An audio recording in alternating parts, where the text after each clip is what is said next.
Donald Trump has reportedly sacked the head of both the National Security Agency and US Cyber Command. Now, this is big, but the politics surrounding the firing of General Timothy Haugh, a decorated general, is even bigger. As per the BBC, General Hawke's dismissal appears to be a wider purge of top security officials at the agency and at the White House. General Hawke's sacking has also come just a day after far right activist and staunch Trump supporter Laura Loomer met the US president on Wednesday. Loomer met Trump on Wednesday, and General Hawke received his termination letter via an email on Thursday. In a meeting with Trump, Loomer is believed to have urged the US president to get rid of top security officials who did not appear to be loyal to him. Loomer wrote on Twitter, and I quote, "As a Biden appointee, General Hogg had no place serving in the Trump administration, given the fact that he was handpicked by General Milley, who was accused of committing treason by President Trump. Why would we want an NSA director who was referred to Biden after being hand-selected by Milley, who told China he would side with them over Trump?" End quote. Trump was asked to comment about his meeting with Loomer and the general's firing. This is what he had to say. So I want to ask you about the NSC. How many staffers were let go and why? Your National Security Council. How many staffers were let go? There were some. There were some. Always we're going to let go of people that we don't like, or people that we don't think can do the job, or people that may have loyalties to somebody else. You'll always have that. Tell us a little bit about your meeting with Laura Loomer and Mike Waltz today and how that came about. So Laura Loomer is a very good patriot. She's a very strong person, and I saw her yesterday for a little while. She makes recommendations of things and people, and sometimes I listen to those recommendations like I do with everybody. I listen to everybody and then I make a decision. But I saw her yesterday. She was at the ceremony, and she'll always have something to say, usually very constructive. What did she recommend? She recommended certain people for jobs. Adding to the administration, not Adding. Who did she not recommend? firing. Well, she'll recommend that too. But yesterday she recommended some people for jobs. Did she have anything to do with the NSC aides who were ousted? No, not at all. Do you know how many, sir? Do you know how many from the NSC? Not many. Was it 5, a dozen? I really don't know. Who does Loomer There were a couple. who did Laura recommend hiring? Well, I don't want to say that, but she's recommended some good people over the years. She's been in the party a long time. She's done a good job.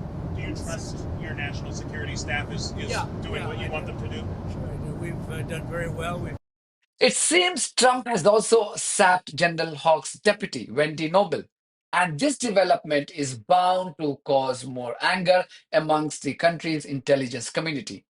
Not too long ago, Trump's national security advisor Mike Waltz and Defense Secretary Pete Hegseth had to face global shame for inadvertently adding a reporter into a confidential signal group where they were discussing classified information relating to the US airstrikes on Houthis in Yemen.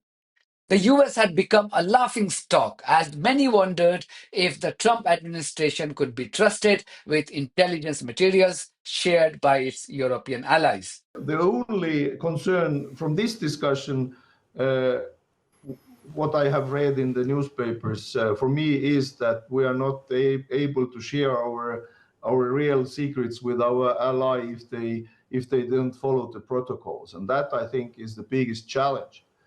We need each other's information sharing and intelligence, and that is a reciprocity. Not only us needing US information, but US needs ours. And if we are not sure how this information will be handled, we will not be able to share this information. And that is, I think, the biggest question mark should be on this particular topic, which was the highlights yesterday. Should there be a review of intelligence sharing on that basis? For sure. That's for sure. Incidentally, General Hogg had also appeared on the Senate Committee on Intelligence to testify on the embarrassing development. Others joining him were Tulsi Gabbard, the Director of Intelligence, FBI Director Kash Patel, and CIA Director John Ratcliffe. Watch this clip when a senator grills Ratcliffe on the Signal chat controversy and how he tries to dodge the question. General Haugh was the next to follow as he gave a definitive answer to the question posed by the senator in question. Well, let's put it this way, Director Ratcliffe, a discussion by senior U.S. officials on the timing and risks of a proposed military campaign and disagreements between the president and the vice president about U.S. plans and intentions would be of obvious interest to foreign intelligence services, would it not? Yes. And they were discussing the timing of sending U.S. air crews into enemy airspace where they faced an air defense threat, correct? I'm going to, Senator, defer to the other principles that you're referring to about what the meaning and the context of what they were on. They're talking about the timing of U.S. airstrikes, correct? Yes. Yes, and therefore the timing of sending U.S. air crews into hostile airspace, correct? Yes. And therefore the time period during which enemy air defenses could target U.S. air crews flying in enemy airspace, correct? I don't know that. You do know that. Let me ask this question, General Haugh. You lead America's signals intelligence collection. Would the private deliberation of foreign senior officials about the wisdom and timing of potential military action be a collection priority for you and the U.S. intelligence community?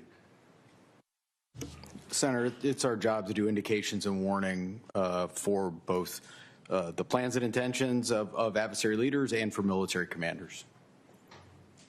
And would not information about the timing of airstrikes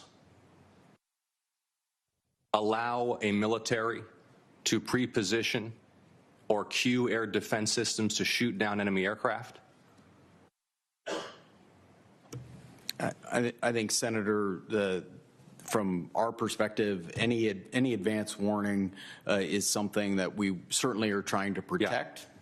It's, however, not clear if General Haugh's testimony before the Senate was the final reason for his dismissal. Whatever the case, Trump continues to hog the limelight globally, all for the wrong reasons. That's it for me. Thank you very much for your support of this platform and our journalism on buymeacoffee.com and Patreon. If you too think that our journalism is worth supporting, then you too should consider becoming part of it. Details are there in the description of this video. In the meantime, if you haven't subscribed to my channel, please do so, because that's one of the many ways you can support independent journalism. God bless you all.